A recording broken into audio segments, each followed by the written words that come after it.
Do you remember when I asked it for a salad and they charged me more because they gave me peas, fucking mushroom, tomato, as well as a salad on top, and I couldn't eat it all. Then you gave me onion rings. I felt fat, and I don't know. Thank you very much for joining us for one more round, and welcome back to another episode of Film Club. I'm one of your hosts, Andy Harrison, and to my right, as always, is Andy Donaldson. Hello? Every single week in Film Club, we invite you at home along to watch a film with us. We explore the history of cinema and figure out whether or not a film still holds up. This week, I'm so excited for this. What are we watching? Oh, right. Unforgiven.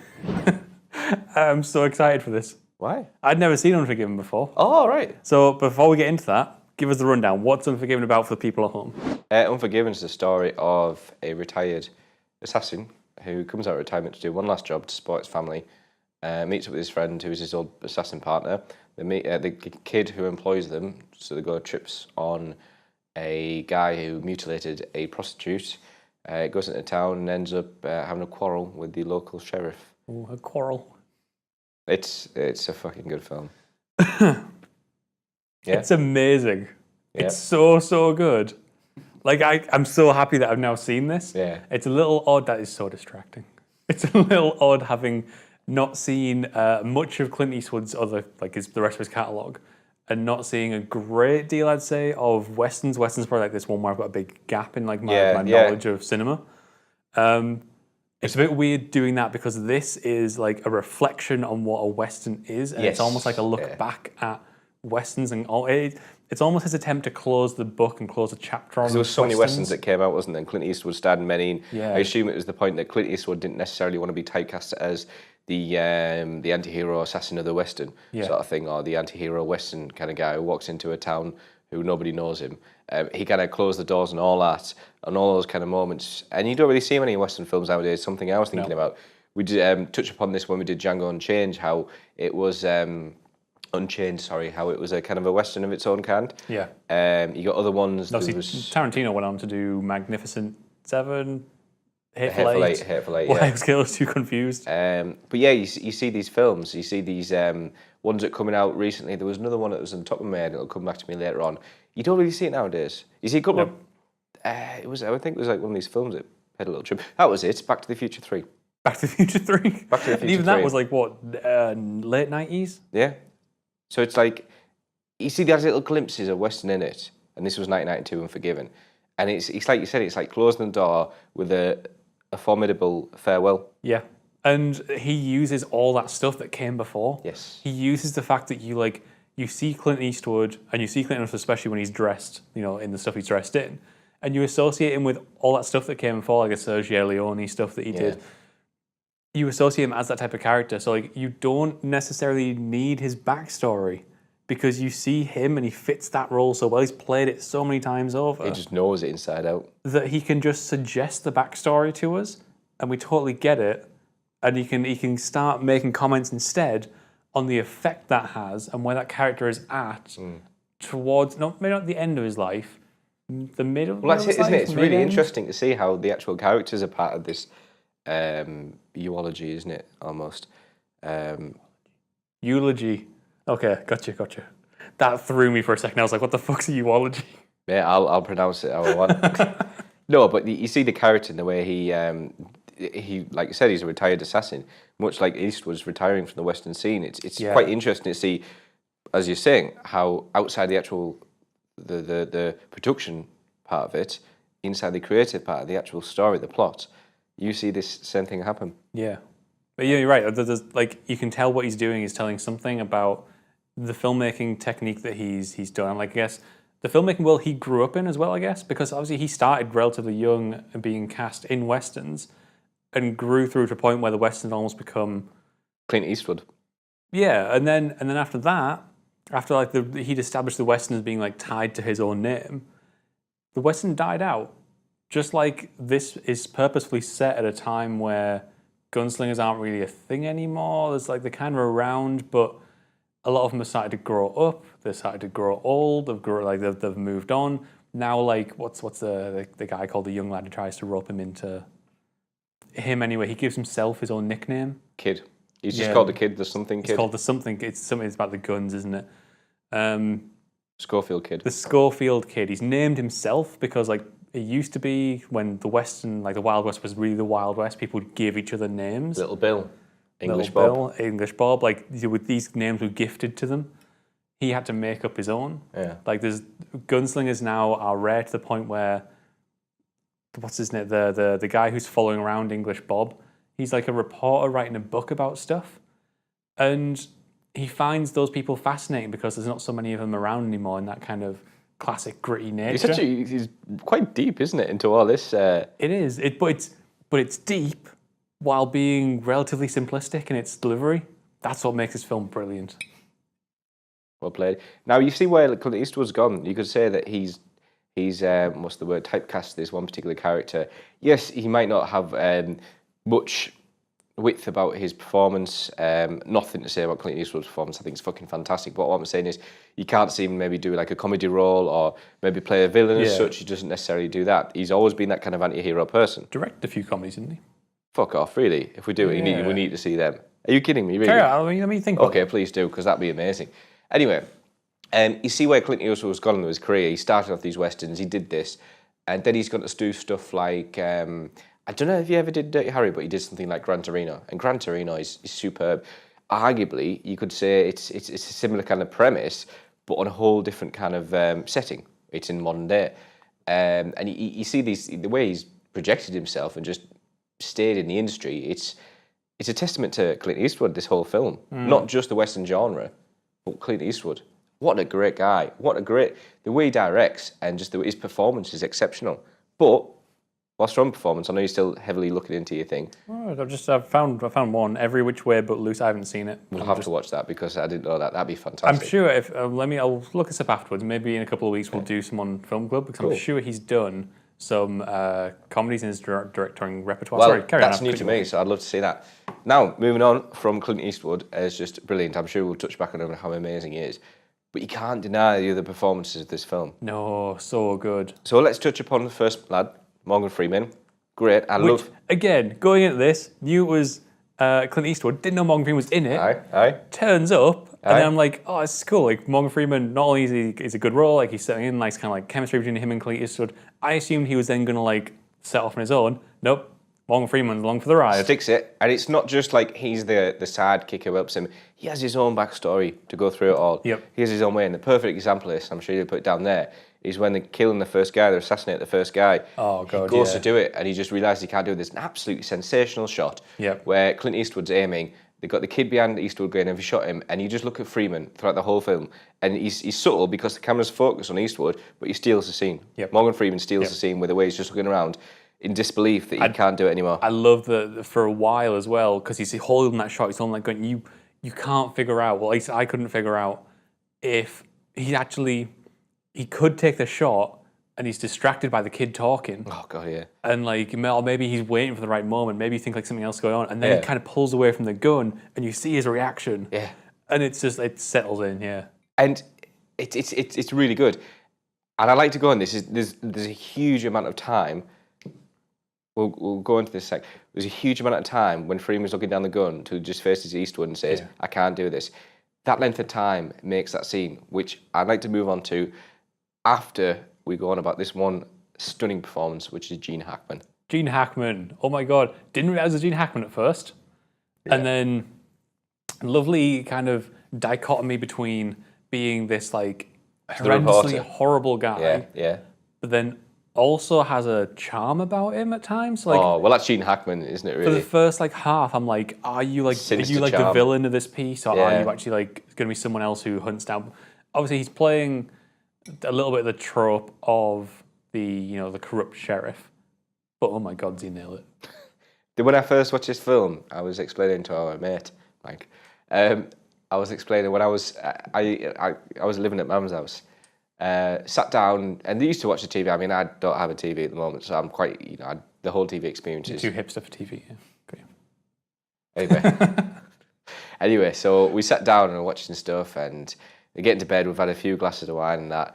Mantrail's off to bed. Or, no, she's sleeping. And anyway, and Steve's just chilling out. He's had a few drinks. I was like, best Canadian accent. He's like, hey, Andrew. I'm like, yeah. And he goes, you ever seen Unforgiven? Like this? I'm like, I know it sounds more American. I do apologise. And I'm like, no. And he goes, honestly, anyway, I'll give up the accent. He goes, honestly, it's one of the best films I've seen. So we proceed to actually watch Unforgiven. You know, we're talking about quite late at night, 1 o'clock in the morning. Sat there, a few glasses of wine, moved on to like the kind of whiskey moments now, you know, sort of like drinking whiskey to this film. And it's one of those where, you know, you have that. I'm not necessarily saying that you have to drink to appreciate this film, but there's that lovely moment everyone's had when you have a drink. And there was that class moment where we're listening to Johnny Cash at the end of that night. Yeah. You know, where we're like, we were listening to Sigur Rós and Bob Dylan. We had the Brewdog day. Yeah, So you know when we're in that state of mind where we're just so chilled out drunk. That is how you watch Unforgiven for me. Yeah, actually watching this, because I didn't get to watch it at home this week, unfortunately. But I really wish I had, because you text me saying, watch it with when a you whiskey. watch this, have a whiskey. And I was like, now, like half of that film, I was like, I wish I was like laid back with a whiskey. That's exactly That how it would've was been that night. perfect. First moment watching it, I was like, oh my God. That's because this film oozes atmosphere and charm, and it has such a strong identity. Visually, oh my God. This is a beautiful, beautiful film. It's the whole thing set in Wyoming. Yes, And which is an amazing state. It has that amazing landscape with like those mountains in the background. And you have that snow. lovely orange sky as well. And there's all this like, you'll see all this stuff Silhouettes. down here. Oh man. The camera just like absorbs these great big open landscapes and then like places the people within it in such a beautiful fashion where there's an elegance to this like desolation that's going on that reflects wonderfully again the story. And like I love the way he slows down the whole film as well. It's so slow paced, but it works so well. You get to like really take in all these beautiful vistas. Yes. And then he uses that slow pacing for like the building of tension. Yes, nailed it. Because there's a couple scenes where like actually there's about 3 or 4 scenes, and every time one had happened, I'd thought to myself, that's probably going to be the scene of the film. Then another one would happen, and I'm like, that's going to be a scene in the film. Then another one would happen, like, oh my God, this is brilliant. Yeah, it's so good. It's the way you're right, the way he's paced it, and yet he's had those moments of it's sudden transition. It's like the build up, then there's a sudden transition, like you're saying, when he finds out about Ned's death. Killer moment. Again, the end scene where he's killing Hackman and stuff like that. Yeah, killer moment. When he's outside and he's getting beat up, there's all these transitional scenes, but he almost like flows like that, just chills out, goes like what, and then suddenly dips and goes like that. And it's like it's like a roller coaster, you know. I say, you know, sorry to use the cliche, but it's an emotional roller coaster. You sort of build up like, holy shit, you got Hackman in the background. Like I said, he's an amazing character. My mum was like, when I was referring to earlier when I was watching it with Steve, I was on about how mum used to say, oh, I can't stand Hackman. He might be an amazing actor, but his face, oh, he's so evil like this. Anyway, point is, you've got What's she got against Hackman? Look at his face. Oh, she just thinks he's the most evil, like, he portrays the most evil characters ever. Oh my God, that's brilliant. Oh yeah, he's speaking to my mum next time we see her. And he got this, you see a Hackman, it's just like, oh, it's like intensity. And then it just, you know, like mellows out. Yeah. Is he again, he's saying, taking up those scenes when Clint Eastwood, what character does he actually play? What's he called, the character? Oh, he's called... You should know this. Murray? Something Murray? Yes, Murray. William Money. My apologies. Close. When Money's getting better because he's, you know, the collie's being beaten up, and you just see the way it's gone. Oh, it's superb. I could go on that part for ages. It's great. I'm so glad you picked up on that. Yeah, I mean, there's so like these scenes that we're talking about are like there's the one outside. The ones I can remember are the ones outside when the English Bob comes out of that barber. Yes. And the whole police force are like got guns to him. The whole sheriff's team got their guns on him, and you don't know what's going to happen. And it's slowly like they take one gun, they take the second gun, they check the bag and stuff, and like the whole thing kind of drips with atmosphere. There's the thing where they're shooting. Oh my God! Can we just for a second talk about this scene down here, where they're shooting the rocks, and he shot him. And he keeps shouting out like, "I'm dying." Get him some water. And he takes the time to like for them to just be sat behind the rocks. They're sat behind some of the rocks, not shooting at each other. And they're just saying, "Just give him some goddamn water. Like we're not going to shoot him." Yeah. And they let him do it, and they're calling out to him. And they're shouting at him like, "You've killed him, you murderers!" And like the camera sits on them. And what's brilliant about it? That soak in. Exactly, it soaks in the repercussions of death. Yeah. And you see that later on where he kills the second guy in the loo. And, you know, the kid, he's just like, I can't do this anymore. Yes. That's what's going through their eyes. You just see it from Eastwood's perspective in the first with the rocks. He's like, get him some water. And Actually, while we're talking about performances, I thought that the guy who plays the kid, strong performance, but he just absolutely knocks out the park when he's knocking back that whiskey against the tree after he's killed that guy. Yeah. Because yeah. the kind of the slow decline of his confidence in that scene while he's trying to mask it with the alcohol. Yeah, and he was like, yeah, that was my first. Kudos! Oh my god, that's a great performance. I'll find his name. Now, what I'd like to move on to is something I was on about before when Ned, Morgan Freeman, he's losing it on the gun, is the length of time between that shot, is the editing of this film. Yeah. And it coincides with the use of length. With Eastwood, I'm sure he's got about, what? Use of length. The lengthy scenes, the slow build-up and everything like that. That's the editing, it's a slow build-up and you see the reactions. Yep. Sorry, that was really terrible phrasing. I'm trying to get my words out. I get what you mean. Everything is so deliberately paced. Yes. Everything is so deliberate in its execution. Perfect example I can give you. Directing and the editing. Yeah, it's perfect example I can give you is the final shootout at the end of this film is exactly what I want from a final climactic moment from a film. This flies in the face of the current trends of Hollywood, which is like bang, bang, bang, bang, bang. Exactly, it's quick cut, like camera moving. We're going to cut to this. You're going to see a bang. Something gets hit. Someone's diving over there. There's an explosion over that. Throws all that out the window. Instead, the camera purposefully lets you see a frame. Something happens, and okay, in that final scene, things do speed up a little bit, but we get to see every shot. But we get to see every consequence. Either then he takes his time. It's over. And he's drinking as well. He's just sat there. He's just drinking like that. There's the break in between, and then there's the build-up of suspense when you see the sheriff's arm move for the first time. It cuts away, and that's just wonderful to see. I mean, it's. I guess you could call it an ode to the genre, but I feel like it's more like Clint Eastwood was just completely in control of that scene, knew exactly how he wanted it to play out. Editing, Joel Cox. Good job, Joel Cox. Won an Academy Award for the editing as well. And it just shows. In fact, Eastwood won one for directing as well. And didn't Hackman win an award for his performance? I think so, yeah.